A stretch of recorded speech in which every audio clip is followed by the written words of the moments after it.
Good afternoon, everyone. Welcome to this roundtable moderated by Erin and Jay from Miovision. Erin, over to you. I need to unmute.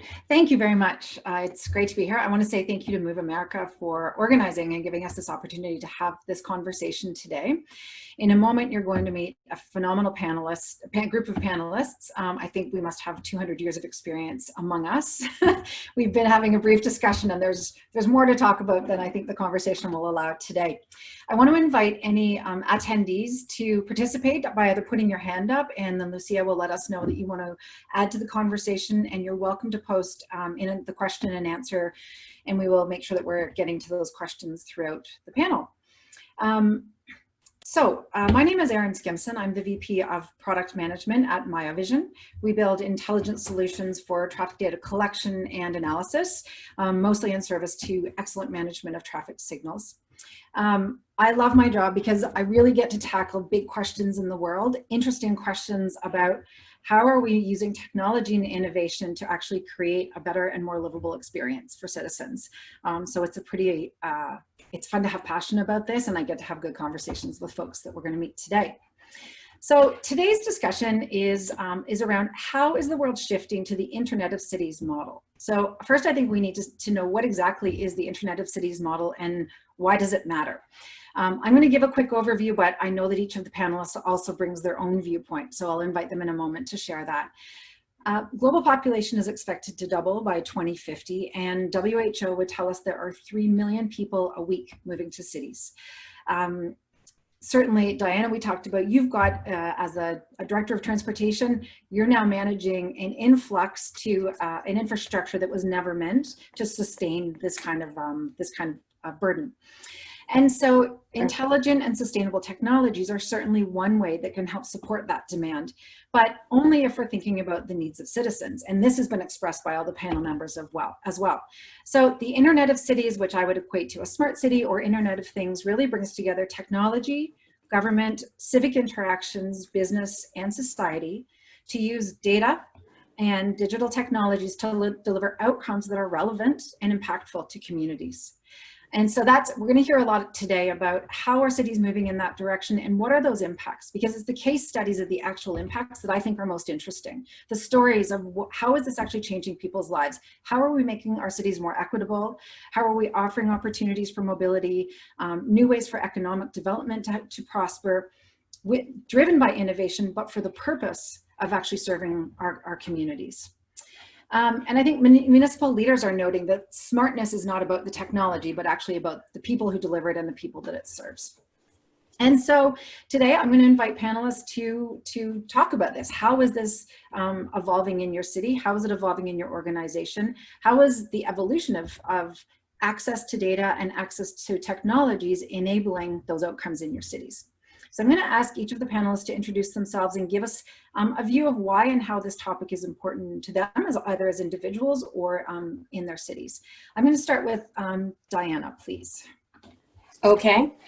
You know, one of the challenges that we're having right now, and I think you mentioned, is that we have a lot of areas within our city that are actually disconnected. So right now, we are actually moving an initiative forward where we're looking to connect our community through Wi-Fi and internet. And so some of the challenges we have, I think, is on the procurement side of how can we get this done, because these dollars are actually being spent from the CARES dollars that we received through the federal government, and we have to spend it all by December 31st.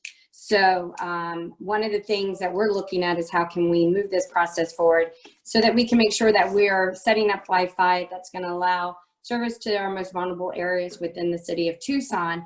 But also the other side of that, from my side, from the transportation side, is that Wi-Fi is going to allow me the opportunity to have connected signalization throughout my city so that I can move to real-time signalization.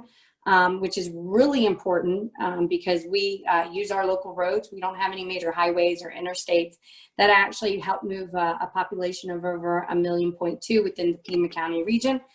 So we are looking at using adaptive signalization as an opportunity, but that connectivity needs to come into play.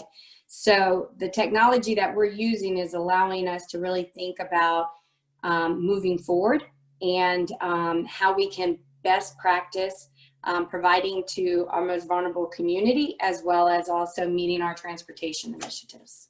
Excellent. Diana, can you let everybody know what your title is and who you work for? Oh, I'm sorry. I jumped right into what I want. I'm so sorry. That's okay. Diana Alarcone. I'm the Director of Transportation and Mobility with the City of Tucson. Sorry about that. That's okay. Thank you. So I'm going to, with that, I'm going to move on and just have everybody introduce themselves, but I think you've given us lots of fodder for conversation.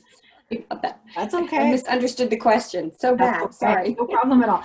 Guillermo, given you actually also have an interest in using some of the data that Diana talked about that comes from connectivity, how about you introduce yourself and Meep? Yes.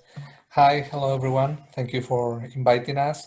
I'm Guillermo, the CEO of Meep. Meep is an app that combines and integrates all mobility options in the city. We're trying to deploy a mobility as a service platform. We are headquartered in Madrid, but basically we are focusing our deployments in Southern Europe. So we have deployments in Portugal, Spain, Malta, and Cyprus around the Mediterranean Sea.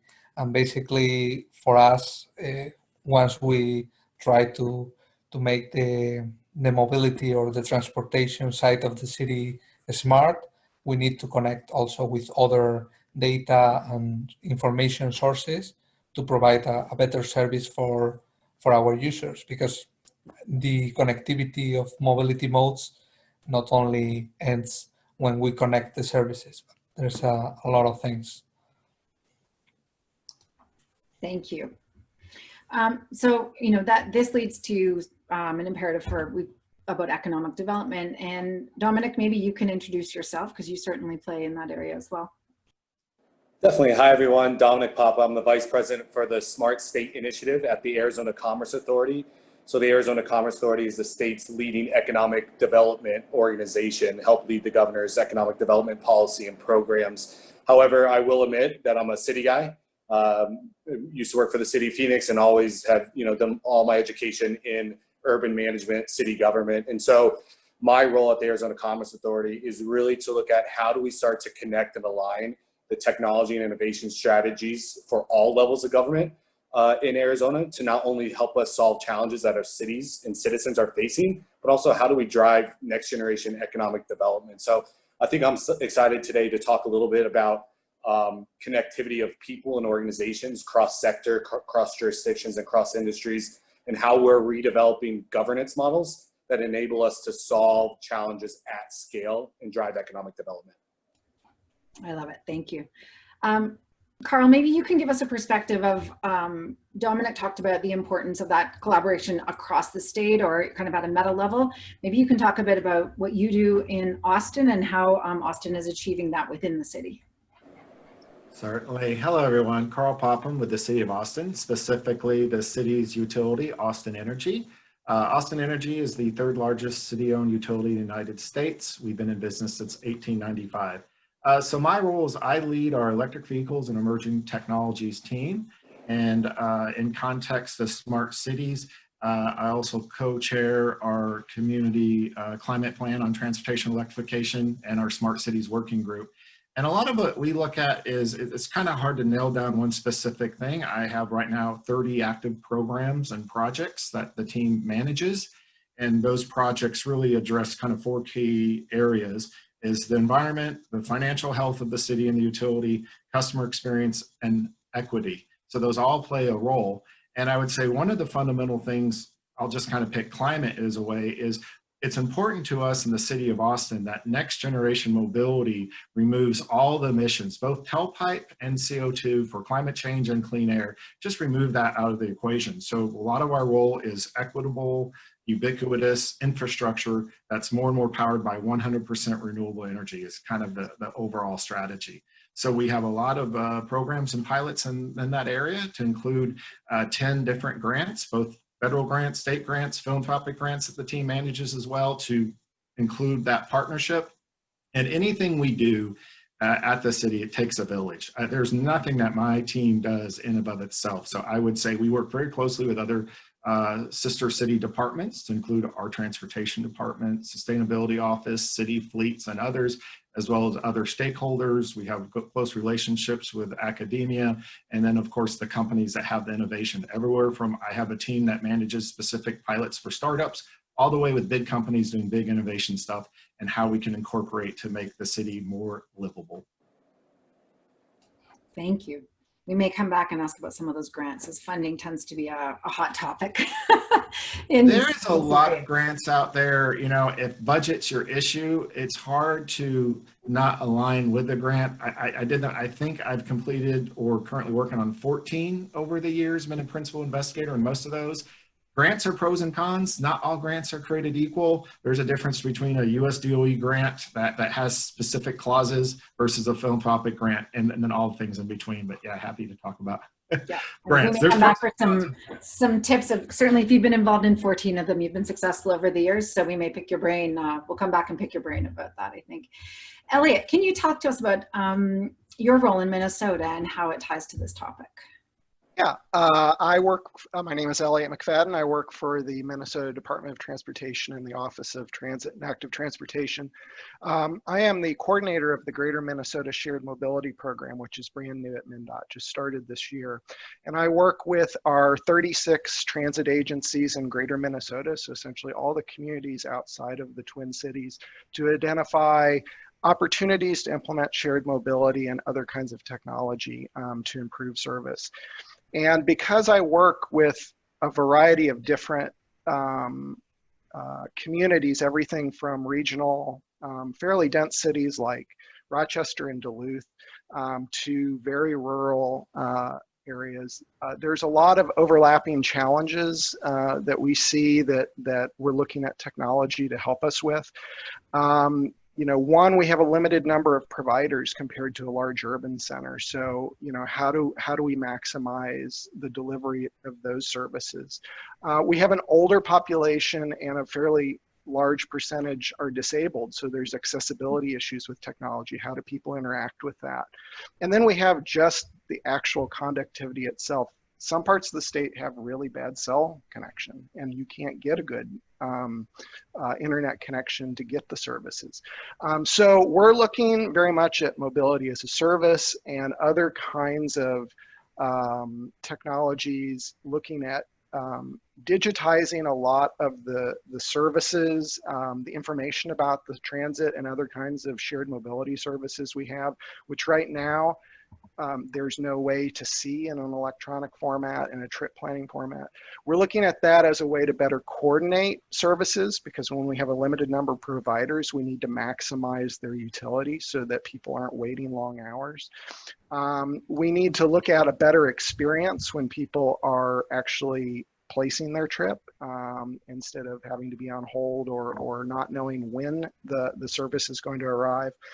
And also better planning. We need to be able to see where do we have service and where do we not have service. We don't have a good way to visualize that today. And by having this a data platform that pulls in all of the information of all the different services, we can actually visualize the state and see where we have service. We actually have a legislative mandate to, over the next few years, provide 100% of the transit demand for the state.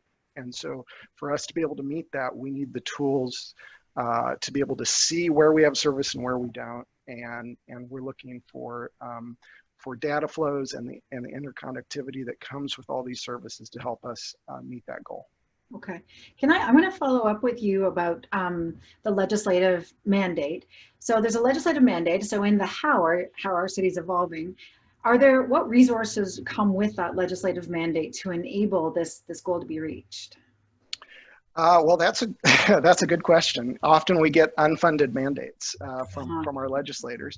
What I think has changed, though, is this happened about 10 years ago as a phased-in approach, and I think at the time that was all about how many vehicles can we get on the ground, how many routes can be put out into the community. And we have a real challenge in our rural areas having enough drivers. It's not just the equipment, but it's having the staffing to be able to provide the service. And so I think what we're looking at is, how do we use this technology to better coordinate services, because we have a lot of, especially in demand response services, we have a lot of trips being planned in silos. So we have inefficient use of vehicles, and so people wait longer. It's more expensive for the state for us to provide those services. And so we actually, within our organization, have set aside monies with the way we fund transit, because we fund it both through federal dollars and we have state funds to actually develop this technology to create these efficiencies. We've also been successful in getting money to develop that more. So we were one of the recipients. I was the grant lead to get an AIM grant to work on mobility as a service. So we'll be doing that as well. So we've been actively looking for other funding sources at the federal level to help us meet those goals. Okay, thank you. So talking about, what I hear is that there's some vision that's coming with, there's a mandate, but also some vision within the organization. Dominic, maybe you can talk a bit about the vision that's been put forward in Arizona and how you're helping to contribute to that broader vision across the state. Yeah, definitely would love to. And I think it's the ultimate vision it's this idea of collaboration as the next competitive advantage. And cities are really understanding how important it is to collaborate, because the cities that really understand how to collaborate with academic partners, they're the ones that are going to really be the forerunners in this next digital, economy. And the ones that don't are going to be left to this proverbial digital dustbin that we like to call. And so maybe if I take a step back and kind of talk a little bit about how we're building a new governance model, not only in Greater Phoenix, but now down in Southern Arizona as well, including Tucson. It was really this idea of, when we were working with the cities, there was really two main frustrations. The first frustration was that we were all the cities in this region were expending limited resources to really try to solve similar challenges. And they weren't really talking to each other. The thought was, wait, why are we trying to solve these really urban challenges in silos?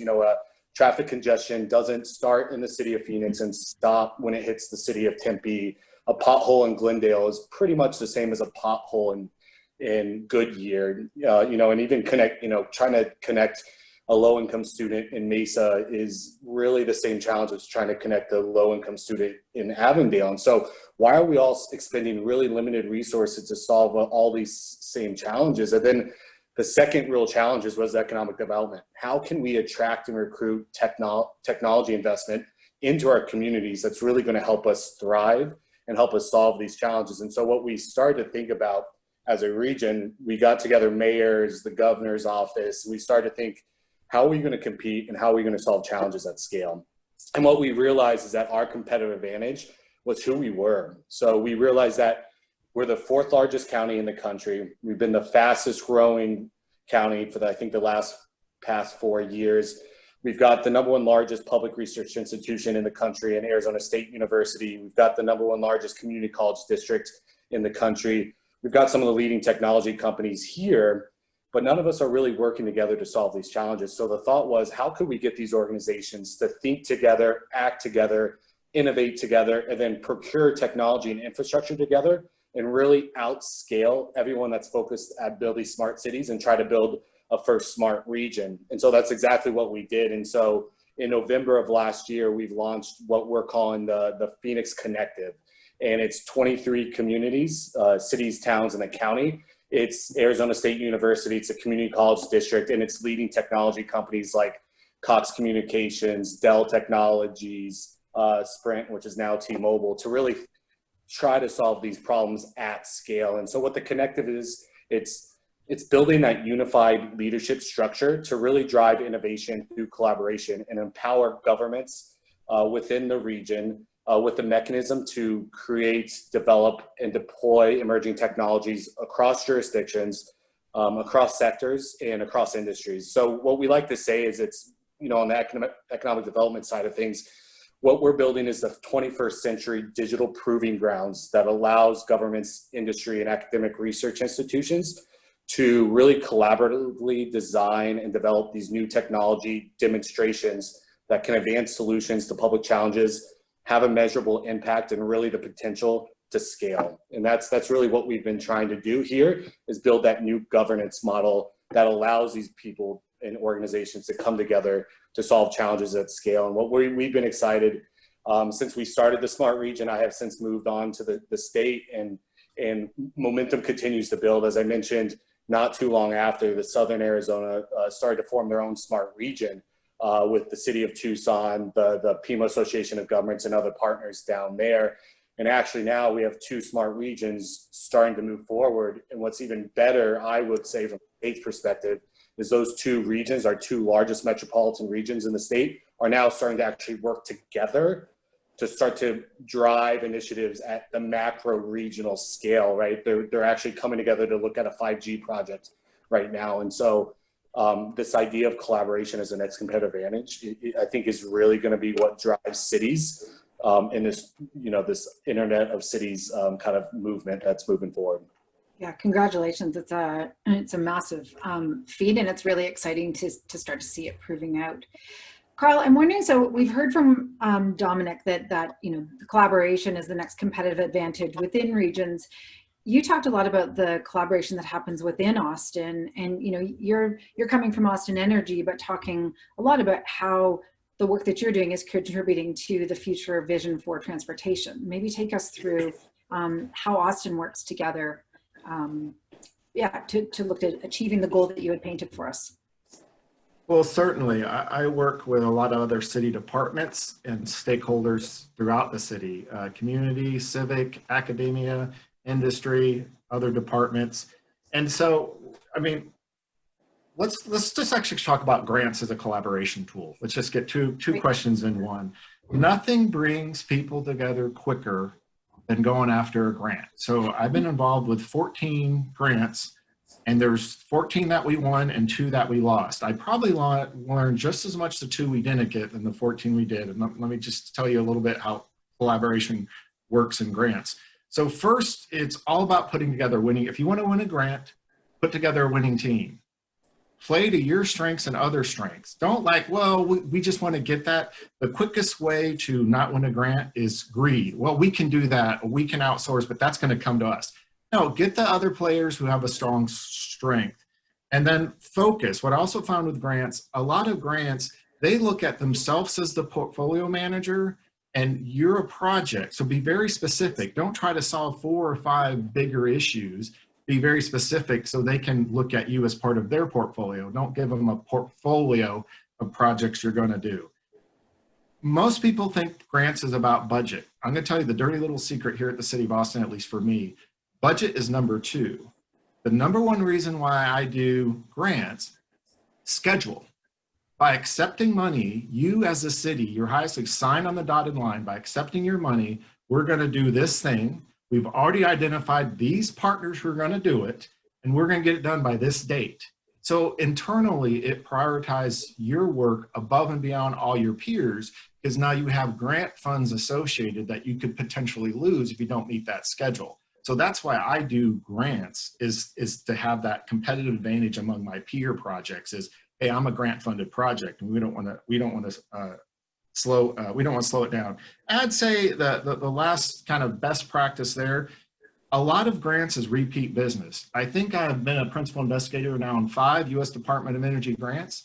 Do you think that number would be 5 if our very first grant we did tanked and was looked at as being bad? No, so you're building a relationship and a sense of success with that grant partner. So you start having credibility, and grants start becoming a repeat business. So first and foremost, above everything, there's a lot of hunters out there, but you also need cooks. You need to cook and deliver a good meal with what you've caught. Don't always be hunting and looking for that next new thing. Is focus and deliver on what you have, and then you'll get that repeat business in grants. But just being a city department, we can't do anything meaningful without wide base of collaboration. It's just in our DNA, how it works. It's how it works with other, not just departments, but the community at large. So, I'm a little disappointed when I hear about other people having these siloed effects going to other cities. I'm just representing the City of Austin. I see that considerably very little. But it's just about working relationships with others and developing those relationships. I'll leave, I guess, in one other just real simple advice. Coming into an organization, or as new people come in an organization that are going to be important stakeholders to me, I always want that first interaction or first meeting with that person is I don't have an ask. I don't have anything to ask them. I don't need something for them. I meet that person because I identified them as a stakeholder and I want to learn about what they do, what's important to them, what does success look like.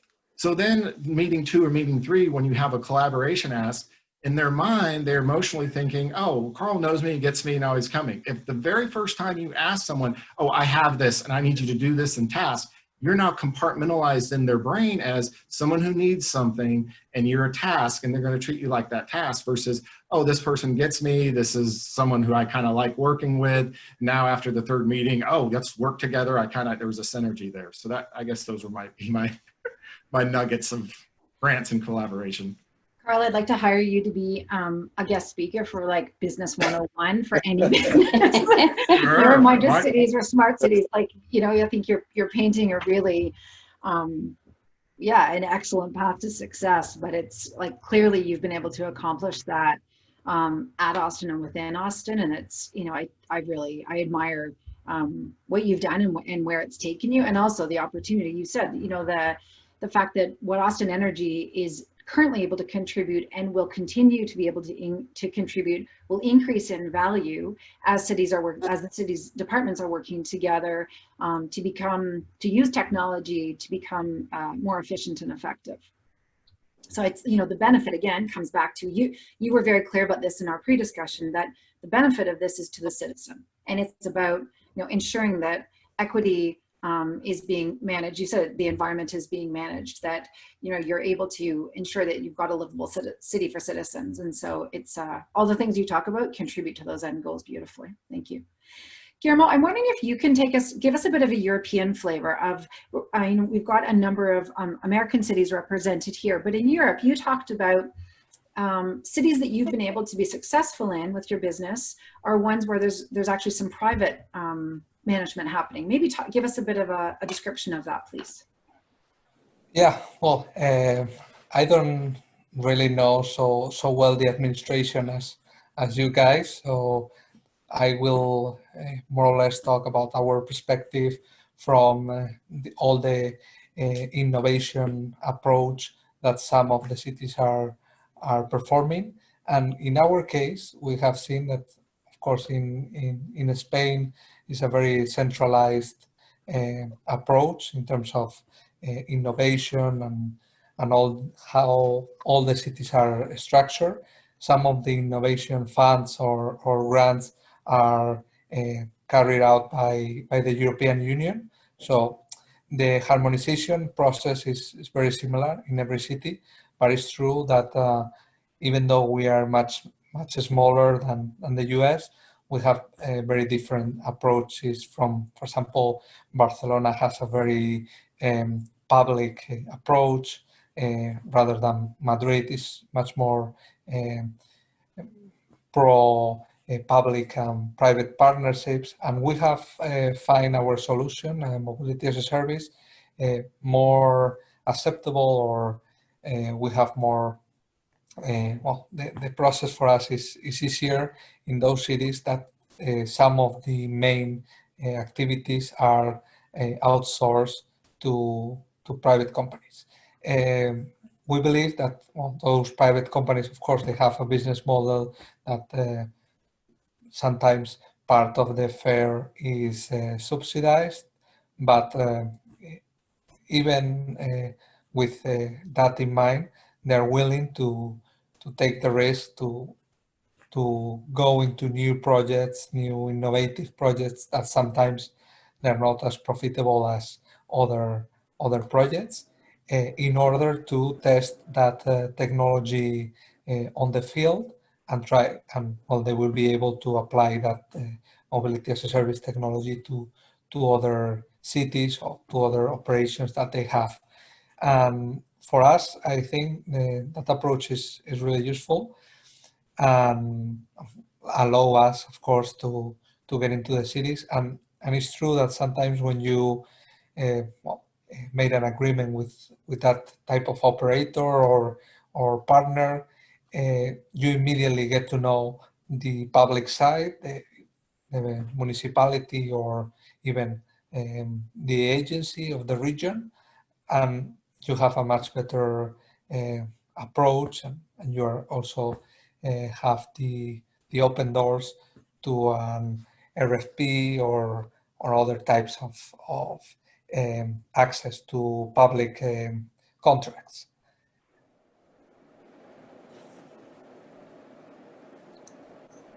Right. Do I hear you saying that there seems to be more risk tolerance for innovation to be tried in cities where there's a public-private partnership? Yes, Yeah. yes, for sure. And well, we have seen that some of the companies, for example, they have not only operations in a urban environment, but also like long distance transport operators, or other companies that, for example, are managing cleaning services for the city, or waste management for the city, and they also have infrastructure businesses, and those companies, they tend to have like a much more direct and easier approach to innovation and to projects that I think eventually there will be a reality for all the cities. Yeah, interesting. Thank you. Diana, coming off of the idea of risk management, and I'd like to move to talk about procurement and sort of the execution of how do cities actually adopt this kind of technology to make the shift to the model. So you mentioned that Tucson is in the process of looking at some new technologies. Mm-hmm. Maybe talk about in that adoption, you've got legacy technology that you're looking to modernize. What's the approach you're taking? How do you look at that risk mitigation? And one of the things that we talked about as a panel before is, from an industry perspective, the procurement process is challenging, I'll say. And the speed of innovation for the private sector is really much faster than the speed of adoption.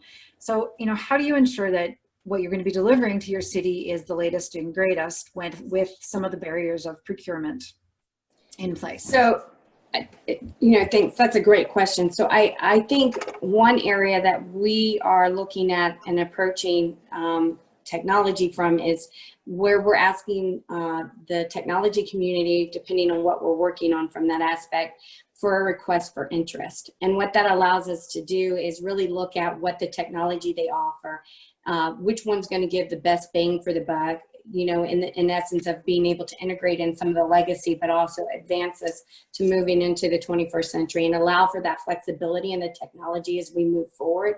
So that's one way to do it. And then the other way to do it is a co-op. There's, it's very exciting to hear about what they're doing up in Northern Arizona.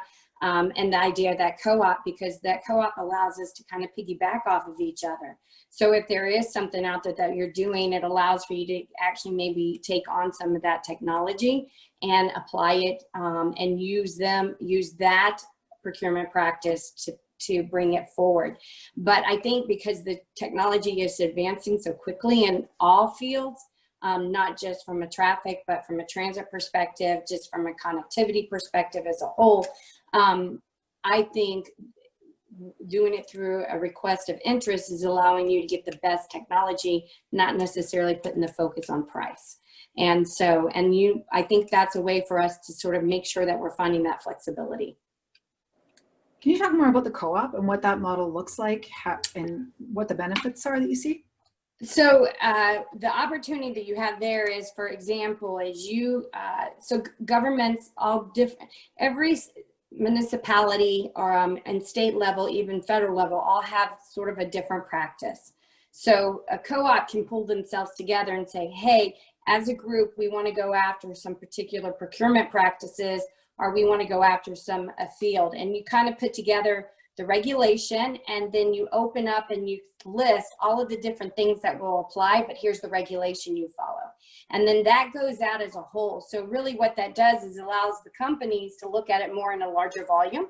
So it's a better, it attracts more business, and it also allows for a little bit better funding structure, because volume actually creates the same amount of dollar, so it allows for that opportunity. but it gives you the flexibility as well. So it's finding those co-ops, working in collaboration so that you can go after that best technology, and you sort of have like a cafeteria style listing of this is what you can do under this co-op.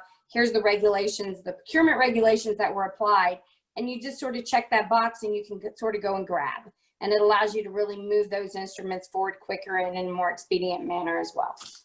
Excellent. Can I add one thing? One of the things that I did before coming to MnDOT was I was the CEO of the bike share system in Austin, Texas, actually, and I led our product development team. And we really took a lean startup approach in looking at sort of what is the minimum viable product and what's the problem and the solution that we're trying to what's the problem we're trying to solve for, essentially. And I think when you're looking at any kind of innovation project, I think that needs to be the focus and less getting sucked into the technology, because I can tell you we had projects sometimes where very simple technology solved the problem, you know, and we didn't need the really built out thing. And so I think building your projects where you do a lot of work at the beginning to really well define what is the problem you're trying to solve, and understanding how, you know, different technology options can get you there, and trying to build that the least amount of investment you can to test the idea before you get ready to scale, so you don't get stuck into putting all your money into a technology that turns out, you know, was the Betamax of you know, of whatever you're trying to do. And so I think that's needs to be, you know, the approach that is really important for government entities to take. That this isn't, you know, we're not buying paper clips, we're not getting productivity software or anything else that's already a built technology. We're doing innovation projects, and we have to be thinking about it differently, both the procurement process, the partnership process, and the project management process. I couldn't agree more. So I manage a product team now and remind them frequently, it's our job to be in love with the customer's problem, not in love with our technology. And, you know, it's a means to an end. It's not the end in and of itself. And Erin, maybe if I can just piggyback on that, something we're doing, and maybe a suggestion for all of the cities out there is, I would say leverage your universities, right? To Elliot's point, you know, as a city, when I work for the city, you're right. I mean, we can't go out there and be like, yeah, we're gonna do R&D, we're gonna test, and we're gonna fail. It's gonna be great. The mayor would never have that, right? But so cities are we're reluctant to fail. But guess what? Universities, they fail all the time, right? That's what they're designed to do. They're designed to fail, learn, and then grow. And guess what? A lot of the times the universities mimic a city itself, right? I mean, especially Arizona State University, it's almost, I think it's the 11th largest city in Arizona, if you think about landmass. And so what we've been really focused on doing is, to Elliot's point, really thinking about the problem, developing those MVPs, testing it on the university campus, and then scaling it from there, right? But leverage the university, because they love the fail, learn, and then test again, where the cities can sit back and hold our budget and hold everything until they prove it. And then we can really leverage our budgets to try to then scale it. But yeah, leveraging the university is huge. That's a great point. Yeah, I think you can also kind of turn on its head a little bit what is success. I mean, I think the idea, David Zipper had an article or a white paper that he put together recently that was about these kind of innovation projects. And a pilot, the goal of a pilot is to test an idea and find out information. So as long as that is your goal, finding out, learning, there is no failure. If the product didn't work, well, that's what the pilot was there for. It was there to save you the bazillion dollars you were going to spend on a dud, right? So I think it's also, when you're in the public sector, to reframe that from the public's point of view. Just because we did a pilot and it didn't come up with a product that was a good market fit doesn't mean it was a failure. We learned a lot, and we're going to be better stewards of the public dollars for that. Yeah, I think that's a good point. You can't be afraid of quote unquote failure, because lessons learned is a lot of why you do it pilots. And one way to manage that risk, you know, as a city department, is we do like pilots a lot, because it sets the expectations up front. It also mitigates your risk. And I really like Dominic's point to universities. And it's just not, I mean, so University of Texas is a huge university, huge imprint. There's a lot of organizations that you don't even know they're associated with the University of Texas till you dig in. The two that we work with a lot is something called Pecan Street Inc. They're embedded at the University of Texas, but they're an R&D lab in the energy space. Another one's the Austin Technology Incubator, one of the longest technology incubators in the US. They claim they're the longest one, just had their 25th anniversary, but they're embedded in the University of Texas. So we get a lot of our startup screening through Austin Technology Incubator. We get a lot of generally our residential research with Pecan Street, and they're both associated with our local university. The other thing I would say on, we talk about co-ops. What I look for in a good co-op agreement is really two things that make it a lot quicker. So one in Texas is DIR. So that's a statewide Department of Information Resources called the Texas DIR contract. Why I like getting a lot of things to the DIR contract, if I'm trying to be very quick, is it does two things. One is it pre-negotiates the price and it pre-negotiates the terms and conditions. Both of those are killers, and both of those require to go beyond that as RFP. But if I want to buy or hire people through DIR, that's like a 10-day window. If I want to do an RFP and go through council, if it's above council threshold, $61,000, that is a 9-month process. So it just gives you just a wide range of how you want to do procurements, I think are very important. And that all co-ops, or I'm just going to call it generally contract mechanisms, are created equal. The ones I look for if you're trying to be agile. And then I'll just end on one other thought as if you're a service provider. So Dominic was saying he's always a city guy, but now he's this, this private and it's a corporate guy. I'm almost opposite. I'm a city guy for the last 50, but I'm still corporate because the previous 9 years a corporate guy. So I'm kind of the opposite of him, doing it from a slightly different perspective. And so I think it's important when you approach, are you a transactional partner or a strategic partner? Because I have different expectations of you if you're going to be strategic versus transactional. And I think Erin summed it up well with just kind of the approach. You're solving problems, not selling technology. That is the first format, is if you're looking at this account strategically. There's nothing wrong with being a transactional partner. That's where you get on those DIR contracts, you list your rate and all that, and you just want that quick turnaround. Strategic partner is, I'm expecting you to be more long-term. You might do things at no cost to the city to help us with road mapping or whatever. It's truly more of a collaboration, and the transactions is something that can follow down the line, but you don't lead with that. So it's really about what your strategy is in tackling that relationship and how you want to position your company. So I have a question. This is like, we've talked about like sort of the kumbaya moment is really important. Everybody gets on the same page and we work together. And but when you get into the weeds, there are varying priorities. And I'm curious about how, when you get into the weeds of like choosing one technology over another, or one standard over another, in particular when you're looking at really broad application of technology statewide or across an entire city, that actually has to answer the call for a number of different needs, not just transportation, but Diana, you said it's transportation and transit and shared mobility. And, Guillermo, you said it might need to hook into the waste management and electricity and water. What are you seeing in terms of, standards development, or how cities are working to prioritize the broad needs over specific needs, or maybe specific needs over broad needs? So I can speak for the city of Tucson. So we've actually have recently set up, we're calling our Smart City Committee, which is made up of different stakeholders within the city.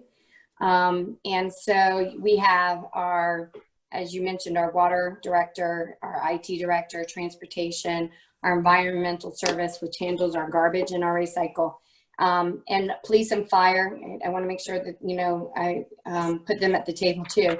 And we need to talk about what smart city actually means, because when you say smart city, that means so many different things.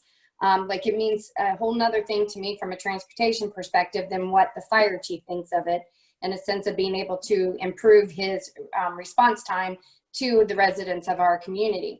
So we've actually, because we found we were all over the board, and we found that, and really it was our new IT director that kind of like brought it all together, was we don't need to, y'all are buying different platforms. This is silly. We need to be talking about one platform that's going to work.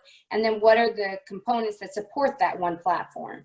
So even just in how you handle your 911, I mean, with the changes in, what COVID has all taught us is so many opportunities of what we're not doing well. I mean, it's created a lot of pilot opportunities, but how is it you create that,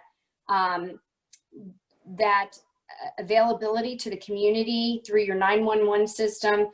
Is it really a 911 or is it a social aspect? And then what does that need to look and feel like? And so that too can be one platform. So that one-stop shop of customer service that you would be providing as a municipal entity, that would be able to do everything for you from water, transportation, emergency, non-emergency, healthcare, fire, whatever it is. And so, again, here we've kind of brought everybody together, kind of said, we got to stop. Everybody was moving in too many. And so we're working now on that one platform. And then what are the components that are going to support the platform to meet the different needs from the different departments? A question, when you say we, who's been identified as the necessary stakeholders at the table?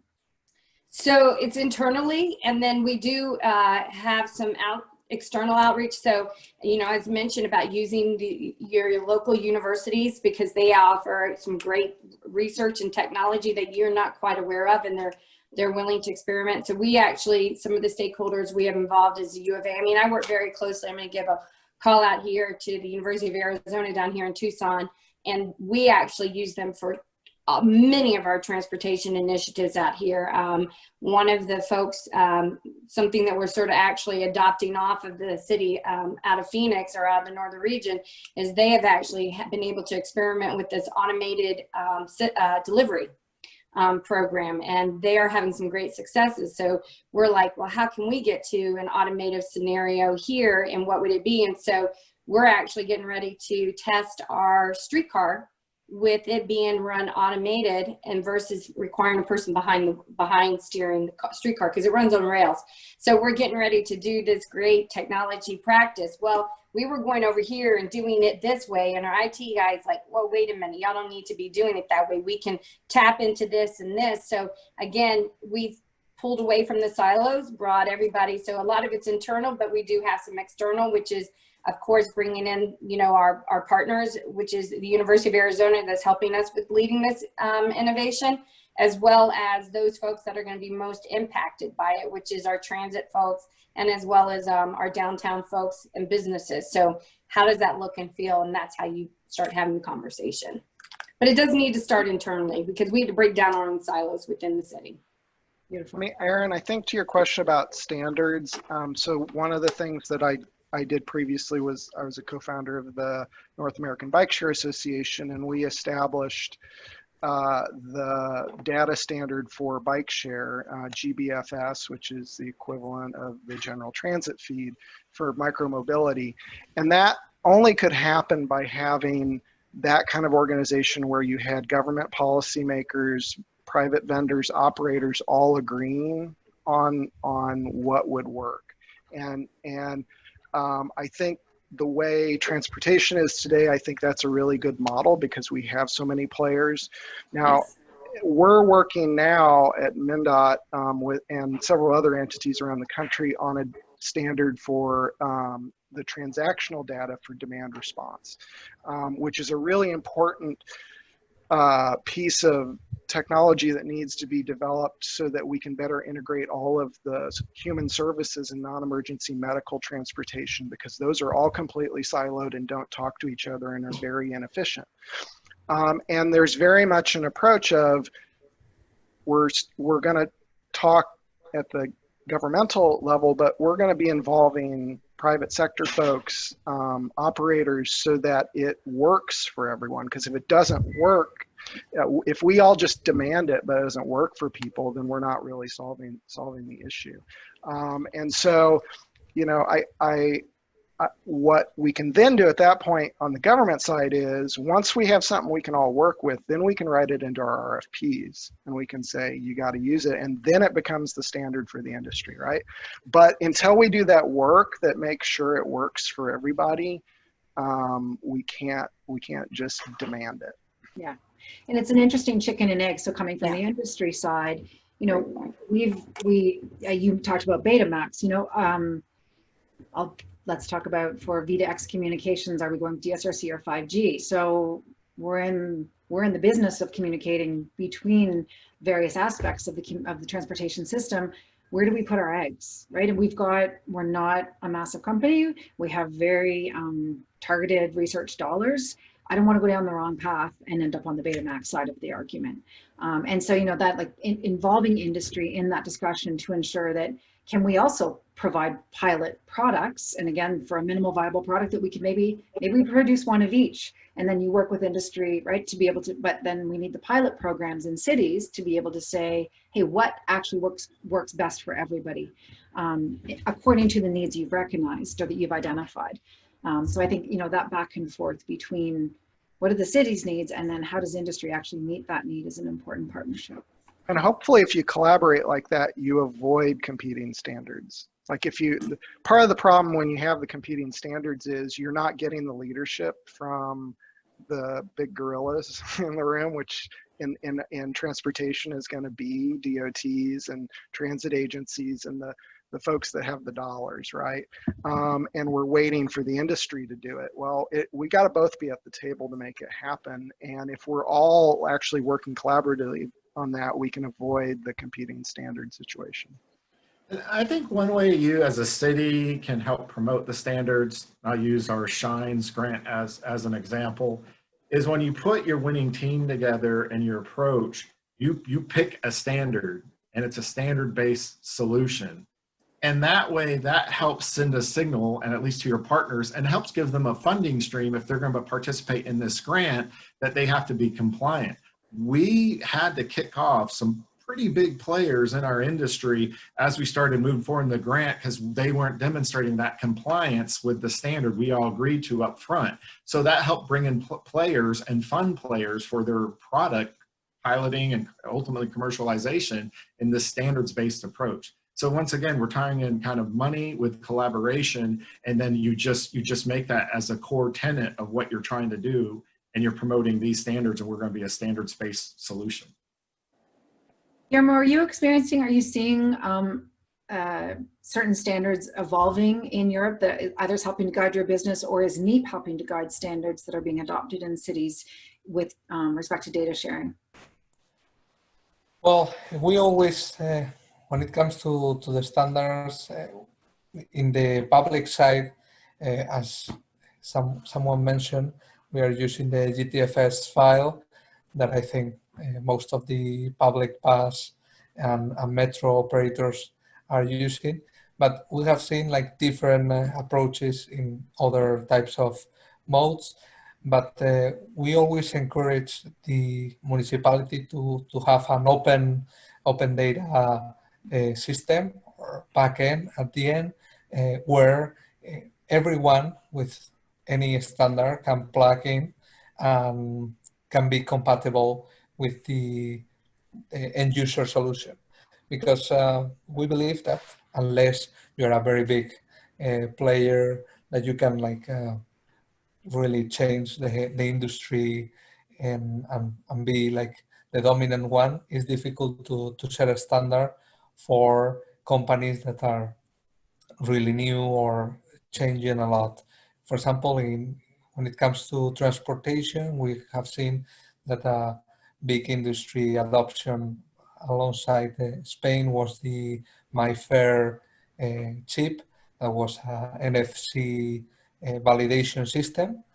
And that system has, of course, like any standard, its pros and cons, but there is like a narrow space for people with limited access to NFC solution. So sometimes, for example, other alternatives like QR codes or even SMS, it seems like a really old technology, but could work better than the latest solution. I think, as Elliot mentioned before, sometimes you don't need the high-end technology to solve a problem. For example, in this case, would be like to get in the bus or check in the metro. I love that. I remind my team often also, we don't need to create a $5 solution for a 50-cent problem. Great saying. Yeah. Dominic, just maybe we've got just sort of 5 minutes left. So actually, before I ask you, are there any panelists or any attendee comments or questions that have come in, Lucia? Anything? I don't see any, but if there's any, you've got them in the last 5 minutes. What I'd like to ask each of you to do is sort of provide maybe a summary statement, you know, about sort of what's one takeaway or one best piece of advice that you would like to leave the audience with, and with respect to, you know, how cities are making the shift to the Internet of Cities model.